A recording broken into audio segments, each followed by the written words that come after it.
مفتی طارق مسعود کے بیانات کے لیے مفتی صاحب کے چینل اسلامک بیان 12 کو سبسکرائب کریں۔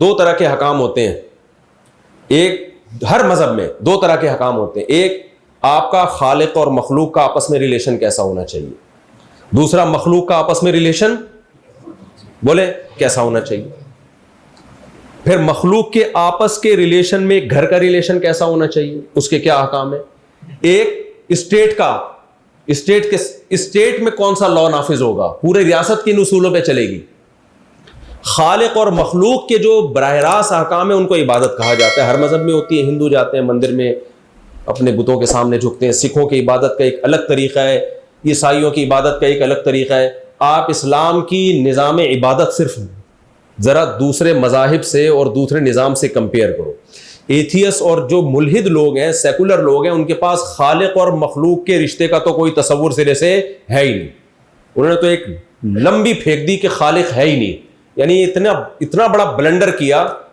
کہ انہوں نے یہ مان لیا کہ خدا ہمیشہ سے کیسے ہو سکتا ہے یہ سمجھ میں نہیں آ رہا، لیکن اس سے بڑی حماقت مان لی کہ کائنات ہمیشہ سے ہے،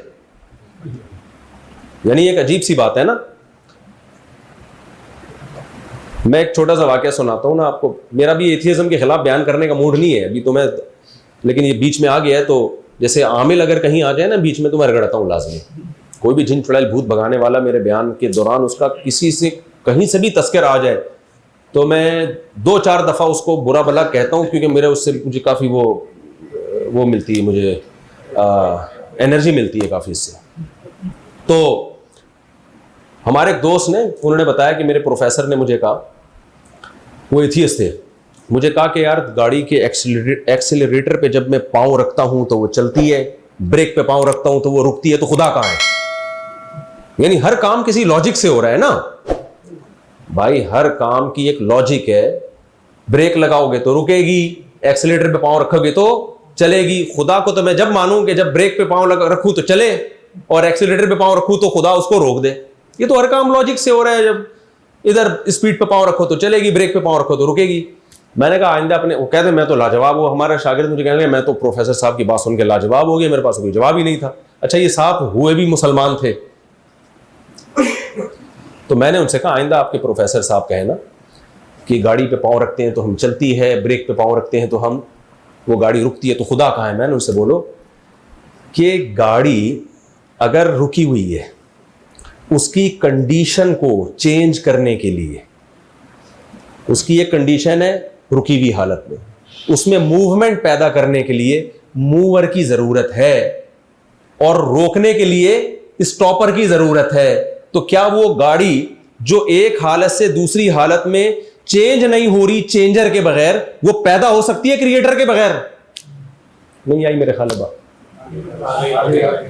یعنی اس کائنات میں نیوٹن کہہ کے گیا، میں نہیں کہہ رہا، ابھی میرا نا زیادہ تر ٹاکرا سیکولر لوگوں سے ہوتا ہے۔ کچھ دن پہلے ایک نے پھینک دی کہ خواتین کو بس پڑھاؤ، شادی وادی نہ کراؤ۔ میں نے کہا یار آپ کی اماں بھی پڑھتی شادی نہ کرتی تو آپ جیسے نمونے پیدا نہ ہوتے، ان کو بھی پڑھائے دیتے۔ نیوٹن کی اماں پڑھتی رہتی تو نیوٹن پیدا ہوتا؟ نیچر سے تو بغاوت مت کرو، فطرت سے تو بغاوت مت کرو، تو سب کچھ پڑھائی ہی تھوڑی ہے۔ میں آؤں گا شادی پہ، آخر میں آؤں گا، ابھی نوجوان خوش ہو جاتے ہیں جیسی شادی کی بات ہوتی ہے۔ تو چینجر کے بغیر چینجنگ نہیں ہو سکتی، تو کریشن کا عمل کریٹر کے بغیر ہو سکتا ہے کیا؟ کریشن زیادہ مشکل چیز ہے، اس میں آپ نے کہا دھماکے سے بڑام سے خود بخود ہو گیا۔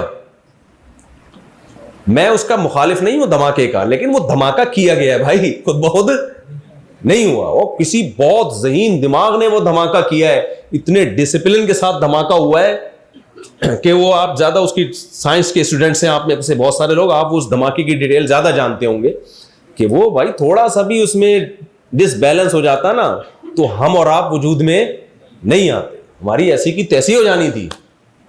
ویسے بھی دھماکے سے چیزوں کی ایسی کی تیسی ہی ہوتی ہے، مینجمنٹ پیدا نہیں ہوتی ہے۔ کون سا دھماکہ ہے یار جو اتنی تمیز سے ہوا ہے کہ وہ ایسے تو ہوتے رہے روزانہ دھماکے، کیا خیال ہے؟ ہم تو پناہ مانگتے ہیں اللہ بس ایک ہی دفعہ جو دھماکہ ہوا تھا نا دوبارہ وہ والا دھماکہ نہ ہو۔ تو میں آپ سے عرض کر رہا تھا کہ آپ اسلام کے سسٹم کو دیکھو، جو ایتھیس لوگ ہیں ان کے پاس تو جو سیکولر حکومت ہیں ان کے پاس خالق اور مخلوق کے کیا حقوق ہیں, ان کا ریلیشن کیسا ہونا چاہیے, اس کے بارے میں سرے سے تعلیمات ہے ہی نہیں. انسانی زندگی کا آدھا چیپٹر تو انہوں نے یہیں سے کلوز کر دیا. اور جو دیگر مذاہب ہیں ان کے پاس نظام دیکھو, ان کی عبادات کو آپ اسلامی عبادات سے کمپیئر کر کے دیکھو, کیا کوئی نماز جیسی عبادت دنیا میں کسی مذہب والے کے پاس ہے؟ میں آج ایک ساتھی, جب میں وضو کیا نا عشاء کے لیے, آج نماز پڑھی, میں نے اپنے دوست سے کہا, میں نے کہا صرف ایک وضو ہی کو دیکھ کے انسان کے لیے کافی ہے کہ محمد صلی اللہ علیہ وسلم کی نبوت پر ایمان لے, کہ 1400 سال پہلے صفائی کا ایسا طریقہ بتایا جو آج پوری دنیا کے انگریز مل کے بھی انسان کو اتنا موٹیویٹ نہیں کر سکے کہ وہ اس طرح سے 5 ٹائم 15 دفعہ اپنی ناک صاف کریں, 15 دفعہ کلی کریں, 15 دفعہ منہ دھوئیں, 15 دفعہ اپنے بازوؤں کو دھوئیں, 15 دفعہ اپنے پاؤں کو دھوئیں. اور یہ اس سوسائٹی کو 15 دفعہ اپنے جسم کے اعضاء دھونے کا حکم دیا جا رہا ہے جہاں آج بھی پانی پیٹرول سے زیادہ مہنگا ہے. سمجھ میں آ رہی ہے بات؟ ایسا نہیں تھا کہ وہاں آبشاریں بہ رہی ہوں, ان اربوں کو کہا جا رہا ہو چونکہ پانی اتنا زیادہ ہے مکہ میں کہ اب یہ سارا ضائع ہو رہا ہے تو چلو 15 دفعہ ناک صاف کر لیا کرو اس سے. اس سوسائٹی کو حکم دیا جا رہا ہے. اور حکم دینے والے کون ہیں؟ جن کے والد پیدائش سے پہلے دنیا سے جا چکے ہیں, ایک ایسے کلچر میں پیدا ہوئے جو مردار کھایا کرتے تھے. تو کوئی سائنس ٹیکنالوجی سے بالکل دور. کون سکھا رہا ہے بھائی؟ نبی صلی اللہ علیہ وسلم نے عربوں کو سکھایا ناخن کاٹنا. آج میں ڈاکٹروں سے ملا ہوں نا, یہ جو فرعونیوں کی لاشیں نہیں ہیں 4000 سال پرانی, BBC بھی ایک رپورٹ میں نے خود پڑھی کہ ان کے دانتوں پہ ریسرچ یہ ہوئی ہے کہ کمبخت دانت کبھی زندگی میں صاف کرتے ہی نہیں تھے. پہلے رواج نہیں تھا دانتوں کے صاف کرنے کا, یہ تو اب ڈاکٹروں نے بتا کے کہ اس میں جرمز ہوتے ہیں. ایک کوئی لیڈر گزرا ہے انگلش میں, ابھی مجھے اس کا نام یاد نہیں, اس کے بارے میں ایک تحقیق پڑھی میں نے کہ وہ دانت ہی کمبخت صاف نہیں کرتا تھا. اس سے جب پوچھا گیا کہ کیوں نہیں کرتا, اس نے کہا شیر کبھی بھی دانت صاف, یہ دلائل ہوتے تھے ان لوگوں کے. تو فرعونیوں کے دانت صاف نہیں ہوتے تھے, عربوں میں رواج نہیں تھا. نبی صلی اللہ علیہ وسلم نے ان کو مسواک کرنا سکھایا, ناخن کاٹنا سکھایا, مونچھیں کاٹنا سکھایا. ورنہ بال اتنی بڑی بڑی مونچھیں, الاؤنس ملتا ہے آج کل بعض اداروں میں, مونچھ الاؤنس ہوتا ہے, وہ بال سر کے بڑے ہوئے, داڑھی بھی بڑی ہوئی, مونچھیں بھی, ایسا لگتا ہے جھاڑیوں سے کوئی بندہ جھانک رہا ہے پیچھے سے. تو ایک عجیب سا منظر ہوتا ہے. آپ نے فرمایا داڑھی بڑھاؤ. بعض مذاہب میں ہر طرح کے بال بڑھاؤ, نہ یہ بھی غلط. بعض میں ہے کہ بالکل ایسے صاف, نہ بالکل نیچر کے مطابق حکم دیا. نبی صلی اللہ علیہ وسلم نے حکم دیا حلق العانہ, زیر ناف بال صاف کرو, نتف الابط, بغلوں کے بال صاف کرو. یہ خدائی تعلیمات کے بغیر ممکن نہیں ہے. پھر جب آپ سے پوچھا گیا کیوں, آپ نے فرمایا 10 چیزیں پیغمبروں کی فطرت ہیں, وہ پیغمبروں نے سکھائی ہیں, لہذا میں بھی سکھاؤں گا. پھر اس میں آپ نے فرمایا ناخن کا صاف کرنا, غسل براجم, گھٹنوں پہ جو میل جمع ہو جاتا ہے اس کو صاف کرنا, یہ جو جوڑ ہوتے ہیں نا ہمارے, اور پھر بغلوں کے بالوں کو صاف کرنا, دانتوں کا صاف کرنا. آپ صلی اللہ علیہ وسلم نے فرمایا ساری پیغمبروں کی کیا ہیں, یہ پیغمبروں کی فطرت ہے, پیغمبروں کے احکام ہے, اس کو فالو کرنا پڑے گا. تو یہ اس دور میں یہ ساری, میں پہلے بتاؤں جلدی نا خالق اور مخلوق کے بارے میں. آپ وضو دیکھ لو, آپ نماز دیکھ لو. عربوں میں عادت تھی صبح اٹھ کے پانی میں ہاتھ ڈالنے کی. آپ نے فرمایا اذا استيقظ احدكم من منامه فلا يغمسن يده في الاناء حتى يغسلها ثلاثا. تم میں جب کوئی صبح اٹھے, نلکوں کا رواج نہیں تھا, ہم تو اب نلکا کھول کے ہاتھ دھو لیتے ہیں نا, واش کرتے ہیں. عربوں میں عادت تھی ایسے کر کے ہاتھ ڈال کے پانی نکالا. آپ نے فرمایا جب کوئی صبح اٹھے گا ہرگز اپنا ہاتھ اس نے پانی کے برتن میں نہیں ڈالنا جب تک ان ہاتھوں کو 3 دفعہ وہ دھو نہ لے. کون سی یونیورسٹی سے پڑھ رہے ہیں بھائی آپ یہ سب چیزیں؟ اور دیکھو آج جب کوئی قوم کسی کو کچھ احکام سکھاتی ہے, صدیاں لگ جاتی ہیں ان کو اس ٹریک پہ لانے میں. مثال کے طور پر آج امریکہ اگر چاہے کہ سب لوگ شراب چھوڑ دیں, آپ کا کیا خیال ہے, چھوڑ دیں گے؟ ان کے سارے ماہرین جمع ہو جائیں کہ یار شراب بری چیز ہے, ہم نے اپنی سوسائٹی سے شراب چھڑوانی ہے. میرا خیال ہے اگلی نسل میں تو شاید ہو سکے, وہ بھی نہیں ہوگا. حقیقت تو یہ ہے اگلی نسل آگے لا ہی چینج کر دے گی, بھائی ہم سے نہیں چھوٹ رہی, کیونکہ جو لا بنانے والے ہیں وہ سب پی کے آئے ہوئے ہوں گے. وہ کہیں گے یار ہم تو اس کے بغیر لا بنا نہیں سکتے نا, ہمیں ملے گی نہیں تو ہمارا دماغ ہی کام نہیں کرے گا. عرب شراب کے عادی تھے, اور اس کے لیے تو تاریخ پڑھنے کی ضرورت نہیں ہے, ظاہر ہے دنیا کی ہر قوم میں جہاں بھی مذہب نہیں ہے وہاں شراب ہے. ایک آیت نازل ہوئی ہے, انما الخمر والمیسر والانصاب والازلام رجس, اے ایمان والو شراب, جوا, پانسا یہ سب ناپاکی کے کام ہے, فاجتنبوہ چھوڑ دو. وہ دن اور 1400 سال گزر گئے, آج بھی عسکری میں جہاں آپ رہتے ہیں میرا خیال ہے 99% لوگ شراب سے بچتے ہیں, شاید 2-4 کوئی ہو تو بھائی میں معذرت چاہتا ہوں, تو کم لوگ ہیں. 1400 سال تک اس موٹیویشن کے اثرات باقی ہیں. یہ کیا معمولی چیز ہے؟ کیا انسان کے پاس اتنی پاور ہے کہ وہ لوگوں کو ایک ایسی چیز چھڑوا بھی دے, فوراً لا بھی بنا دے, بتا دے لا, اور وہ اس کے پاس اتنی پاورفل موٹیویشن ہو کہ اس موٹیویشن کے اثرات 1400 سال تک اسی طرح چلے آ رہے ہوں جیسے 1400 سال پہلے تھے؟ اس سے پتا چلتا ہے بھائی یہ بشر کا کام نہیں ہے, یہ خدا کی مدد کے بغیر یہ ممکن نہیں ہے. تو آپ وضو دیکھ لیں, آپ نماز دیکھ لیں, نماز کا طریقہ جو بتایا گیا ہے, دنیا میں اتنی زیادہ حسین عبادت آپ کو کہیں بھی نہیں ملے. زکوٰۃ کا نظام بتایا گیا, کروڑوں اربوں روپے آپ صرف زکوٰۃ کی اگر کیلکولیشن کی جائے, جو لوگ رمضانوں میں یا سال بھر ادا کرتے ہیں, ساری دنیا کے ٹرسٹ اور چیریٹی ایک طرف رکھو آپ, اور صرف جو مسلمانوں کے ہاں زکاتیں نکلتی ہیں اس کی تو کوئی کیلکولیشن کا سسٹم نہیں ہے. کیلکولیشن تو صرف وہ ہوتی ہے جو بینک کاٹ لیتے ہیں, کروڑوں میں نہیں ہے, اربوں میں نہیں ہے, ارب روپے نکلتے ہیں زکاتوں کے. انسانیت کی خدمت کے لیے اتنا زبردست پیکج دیا بھی, اور ایسی موٹیویشن کہ 1400 سال بھی اس پیکج پر عمل بولو ہو رہا ہے. اور کمال کی بات یہ کہ کسی کو یہ وہم ہو سکتا تھا, میں اگر مثال کے طور پر چندے پہ بیان کر رہا ہوں, آپ کو بہت ترغیب دے رہا ہوں, یار زکاتیں ضرور دیا کرو, عسکری والو تم اتنے اچھے علاقے میں رہتے ہو, تم صدقے نکالا کرو, تو تاکہ لوگ مجھے سمجھیں یار دیکھو مفتی صاحب انسانیت کے کتنے خیر خواہ ہیں, کہ یار دیکھو آ کے غریبوں کا کتنا خیال کرنے, کہ زکاتیں نکالا کرو, زکاتیں نکالا کرو, یہی ہوگا نا. لیکن ایک وہم ہو سکتا ہے یار ایسا تو نہیں ہے کہ کل اس چکر میں ہو کہ یہ پھر مجھے لا کے دیا کرو. بعض دفعہ یہ خطرہ ہوتا ہے نا بھائی, اتنے زیادہ زکوٰۃ کے فضائل بیان کیے جا رہے ہیں, شاید اپنے فیملی کو, میں اللہ کا شکر ہے زکوٰۃ کا مستحق نہیں ہوں, مثال دے رہا ہوں میں, کہ شاید اپنی فیملی کو سپورٹ کرنا مقصد ہے, یہ اتنی موٹیویشن اس لیے. لیکن کمال کی بات یہ, پیغمبر نے اتنا زکوٰۃ کو بیان کیا, جو زکوٰۃ نہیں دیتے جہنم میں کس طرح ان کو عذاب دیا جائے گا, یہی سونے چاندی سے ان کو داغا جائے گا. قیامت تک اپنی نسل پہ زکوٰۃ لینے کو حرام قرار دے دیا. سید کو زکوٰۃ دو, سرے سے ادا ہوتی نہیں. یہی بات میرا خیال, یعنی آ گئی بات الحمدللہ.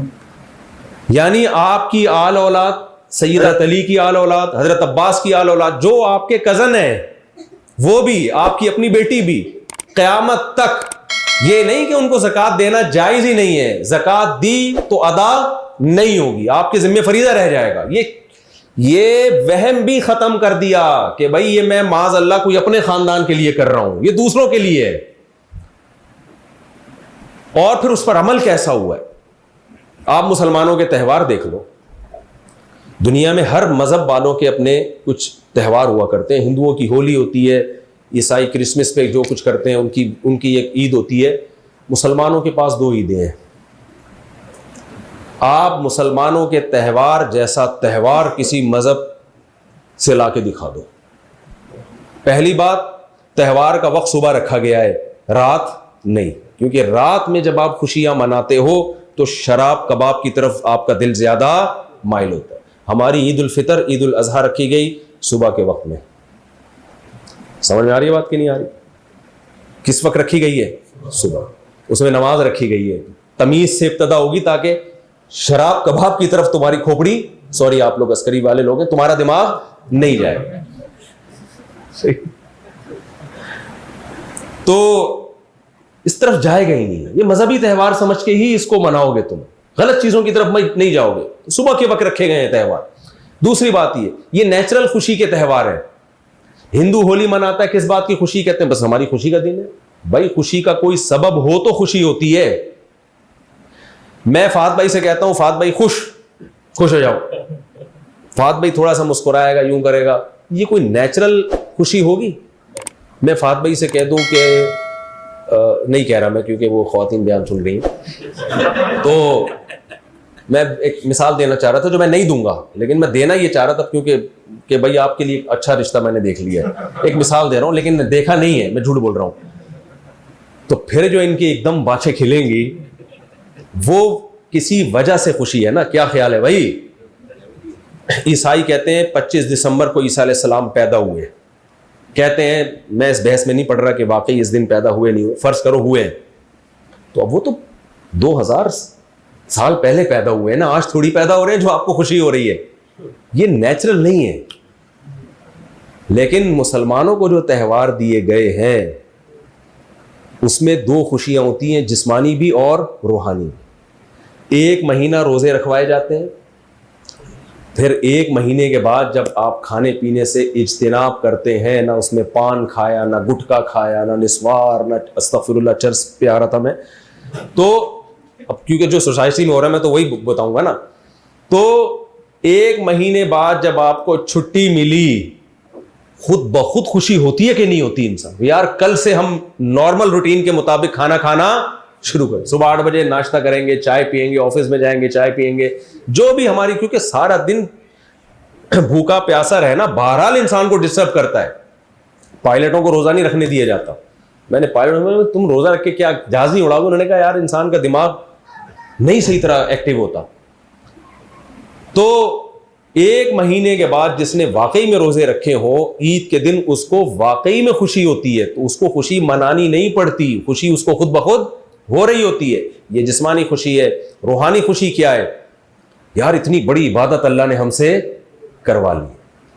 تو مسلمان تو خوش ہوتا ہے نا کہ اللہ ہم سے راضی ہو رہا ہے, اللہ ہم سے خوش ہو رہا ہے. یار اتنی بڑی ایک ذمہ داری اللہ نے پوری, اسلام کا ایک رکن ہے رمضان, روزہ, وہ رکن پورا کروا دیا. بقرعید میں بھی ایسا ہی ہے. بقرعید میں کیا ہے؟ جانور آپ ذبح کر رہے ہیں, گوشت تو آپ کھاتے ہیں, لیکن اس گوشت کی نسبت کس کی طرف ہے؟ اللہ کی طرف. یہ اللہ کی طرف سے ضیافت ہے, اللہ کی طرف سے آپ کی میزبانی ہے, تو اس کی ایک الگ خوشی ہوتی ہے. دوسرا, ہر بال کے بدلے میں ایک نیکی. ہم نے ابراہیم علیہ السلام کی سنت کو زندہ کیا ہے. تو کوئی لاجک ہے, ایویں ہی نہیں ہے کہ یار چل صبح ہم خوشی منائیں گے بیٹھ کے. ہم نے فرض کر لیا کہ 5 جنوری کو ہم سب کا خوشی کا دن ہے. فرضی خوشی میں اور حقیقی خوشی میں زمین اور آسمان کا فرق ہوتا ہے. ورنہ اسلام بھی یہ کہہ سکتا تھا جس دن نبی پیدا ہوئے وہ تمہارے عید کا دن ہے. نا. اسلام بھی یہ کہہ سکتا تھا جس دن جو ہے وہ بدر میں مسلمانوں کو فتح ہوئی وہ دن تمہارے لیے عید کا ہے. نا بھائی, وہ تو ہو گئی نا, وہ تو ہو گئی. اب تھوڑی 1400 یعنی 2024 میں تھوڑی بدر فتح ہو رہا ہے, بدر میں فتح ہو رہی ہے. یہ ایسا ہی ہے جیسے سالگرہ میں خوشی منا رہے ہوتے ہیں نا, ہوتی ذرا بھی 2 ٹکے کی خوشی نہیں ہے انسان کو. تبھی میں سالگرہ کے اس لیے خلاف ہوں. میں نہیں کہتا حرام ہے, میں کہتا ہوں یہ بے وقوف, سوری آپ میں سے کوئی منا رہا ہوگا تو یہ ہے حماقت. اس لیے کہ آپ اگر فار ایگزامپل پیدا ہوئے تھے 5 جنوری کو, اگلے سال 5 جنوری آ گئی تو کیا ہو گیا؟ یعنی آپ تو اور بڑھاپے کے قریب چلے گئے, آپ تو قبر کے قریب چلے گئے. تو آپ خام ہمیں تکلف کر کے کیک کاٹ رہے ہیں, کھلا رہے ہیں. تو کوئی خوش ہونے کی چیز پہ انسان خوش ہو. تو ایسی چیز جس پہ اندر سے خوشی نہیں ہو رہی ہے, اندر سے یہ ہو رہا ہے یار تھوڑا دیر سے یہ والا دن آتا تو زیادہ اچھا تھا. کیا خیال ہے؟ 40 سال کے تھے تو 40 ہی کے رہتے, 41 کے بلا وجہ ہو گئے.